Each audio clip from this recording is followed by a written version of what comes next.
Assalamualaikum warahmatullahi wabarakatuh. Apa kabar? Salam Kak Yatno Bintang.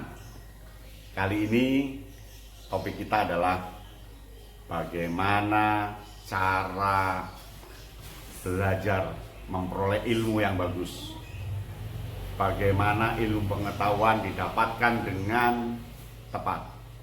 Karena sekarang ini banyak orang yang tidak bisa mendapatkan ilmu pengetahuan dengan sempurna karena caranya yang salah, sehingga dia tidak kuat, tidak kokoh pengetahuannya mudah goyang karena tidak tahu caranya.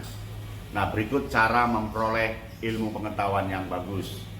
Ikuti kali ini. Ilmu pengetahuan itu mudah diraih, ilmu pengetahuan mudah dikuasai, dan ilmu pengetahuan mudah dilekatkan dalam pikiran kita, asalkan kita tahu cara memperoleh ilmu pengetahuan itu. Ilmu pengetahuan biasanya diperoleh dari guru, dari buku, dari ensiklopedi, dari melihat, dari berdiskusi, dari mendengar, dan seterusnya. Tetapi ada cara untuk menangkap ilmu pengetahuan itu dengan bagus. Cara pertama, tangkap faktanya. Tangkap faktanya, peroleh faktanya.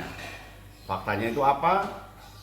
Berkaitan dengan apa sih pengetahuan yang akan diperoleh, siapa sebenarnya yang terlibat dalam pengetahuan itu, siapa penemunya, siapa yang mempengaruhi, siapa yang membawa, siapa yang terdampak.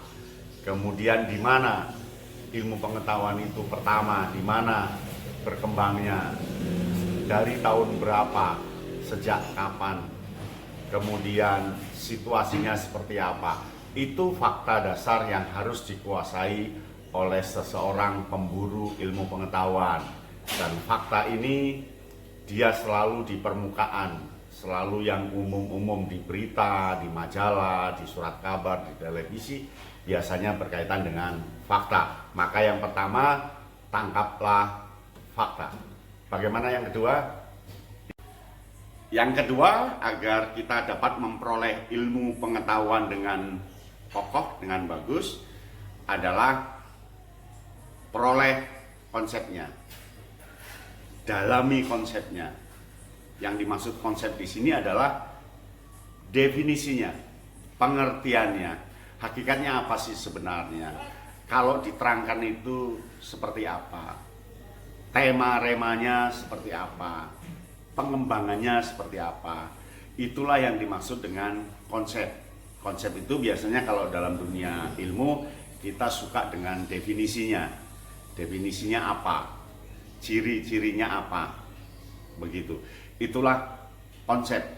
Konsep kaitannya dengan pengertian, kaitannya dengan definisi, kaitannya dengan mendudukkan permasalahannya. Itu yang kedua. Bagaimana yang ketiga? Berikut ini. Nah, yang ketiga, setelah Anda menguasai faktanya, menguasai konsepnya, yang ketiga adalah bagaimana Anda memperoleh prinsipnya. Setelah kita tahu definisinya, kita harus tahu tentang prinsipnya. Prinsip itu terkait dengan aspek-aspek pendukung, terkait dengan ciri-ciri, terkait dengan bagaimana situasi yang mendukung konsep itu. Contohnya, prinsipnya apa kalau kita akan melihat daur ulang? Prinsipnya ada komponen-komponen yang menyangga daur ulang itu. Yang kedua ada prosesnya. Yang ketiga ada yang didaur ulang, bahan mentahnya. Yang keempat ada yang mendaur ulang. Yang kelima ada hasil daur ulang itu. Itulah yang dinamakan prinsip. Semua ilmu pengetahuan pasti punya prinsip, pasti punya daya dukung. Maka kuasai prinsip itu, niscaya ilmu pengetahuan akan Anda peroleh dengan bagus. Jadi ilmu pengetahuan mudah sekali diperoleh, asalkan kita memakai 1 fakta, 2 konsep, 3 prinsip. Yang dimaksud prinsip, aspek-aspek pendukung, ciri-ciri yang muncul atau dasar yang mendukung sebuah ilmu pengetahuan itu. Bagaimana yang terakhir? Yang terakhir berikut ini. Bagaimana yang terakhir?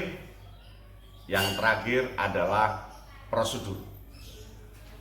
Apa yang dimaksud dengan prosedur? Prosedur itu adalah kalau ilmu pengetahuan itu diterapkan dalam situasi seperti ini, langkah-langkahnya apa?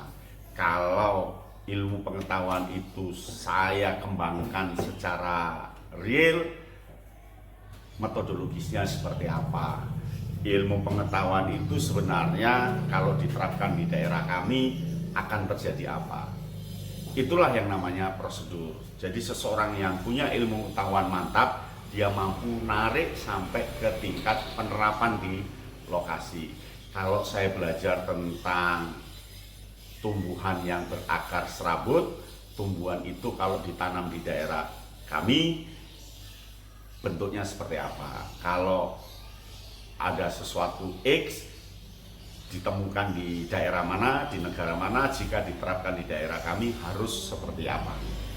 Jadi prosedur ini betul-betul tingkat aplikatif, tingkat situasional nyata yang perlu diuji coba.